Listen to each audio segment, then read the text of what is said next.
ইবাদত করো, আমার কাছে সিজদা দাও। ইয়্যাকা না'বুদু ওয়া ইয়্যাকা নাস্তাঈন, ইবাদত করব তো আপনারই, আপনার কাছেই সাহায্য চাবো। বাচ্চা লাগবে, টাকা লাগবে, অর্থ লাগবে, সম্পদ লাগবে, যা কিছু লাগবে আপনার কাছেই চাবো। দুনিয়ার কোন ব্যক্তির কাছে আমরা ধন্না দিব না।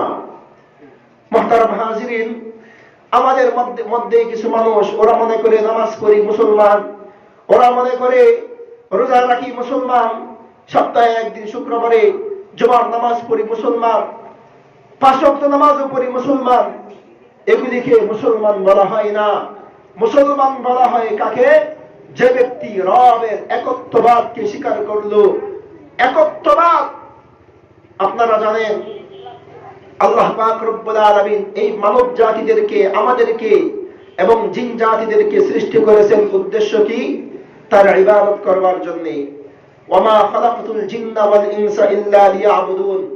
আল্লাহ পাক রব্বুল আলামিন বলেন, আমি মানব জাতিকে এবং জিন জাতিকে, মানব জাতিকে এবং দানব জাতিকে সৃষ্টি করেছি ইল্লা লিয়াবুদুন, একমাত্র আমার ইবাদত করবার জন্য, একমাত্র আমার ইবাদতের জন্য। এখন ইবাদত কি? ইল্লা লিয়াবুদুন মানে শুধু নামাজ পড়া নয়, ইল্লা লিয়াবুদুন মানে রোজা রাখা নয়, ইবাদত মানে শুধু নামাজ নয়, শুধু রোজা নয়।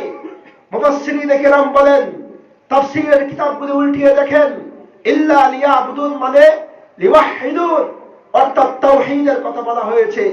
তাওহীদ, একত্ববাদের, এক আল্লাহর ইবাদত করা, দুনিয়ার অন্য কোনো কিছুর ইবাদত না করা, পূজা না করা।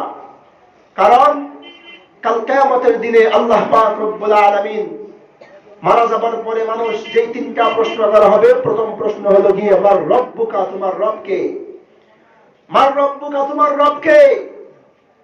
এর অর্থ আমরা তো মুখস্থ করে বলছি যে রব্বি আল্লাহ, আল্লাহ আমাদের রব, শিখছি, কালকে মারা যাবার পরে দিয়ে দিবেন প্রশ্নের উত্তর। এত সহজ নয়, এত সহজ নয়। মার রব্বুকা মানে তোমার রবকে। কবরে জিজ্ঞাসা করবে, এটা কবরের প্রশ্ন নয়, এটা দুনিয়ার প্রশ্ন। এই দুনিয়ার প্রশ্নটা আপনাকে কবরের মধ্যে করা হবে। মুহতারাম হাজিরিন, দুনিয়ার প্রশ্নটা আমার রব্বুকা কবরে করা হবে। তোমার রব কে ছিল মানে কি? এই দুনিয়াতে তুমি থেকেছো 60 বছর, 70 বছর। এই 60-70 বছর কার ইবাদত করেছো? কাকে তুমি রব হিসেবে মেনেছো? কোন ব্যক্তিকে, কোন পীরকে, কোন সরকারকে, নাকি আল্লাহকে? কাকে রব হিসেবে মেনেছিলা? কাকে? মার রব্বুকা, তোমার রবকে। যদি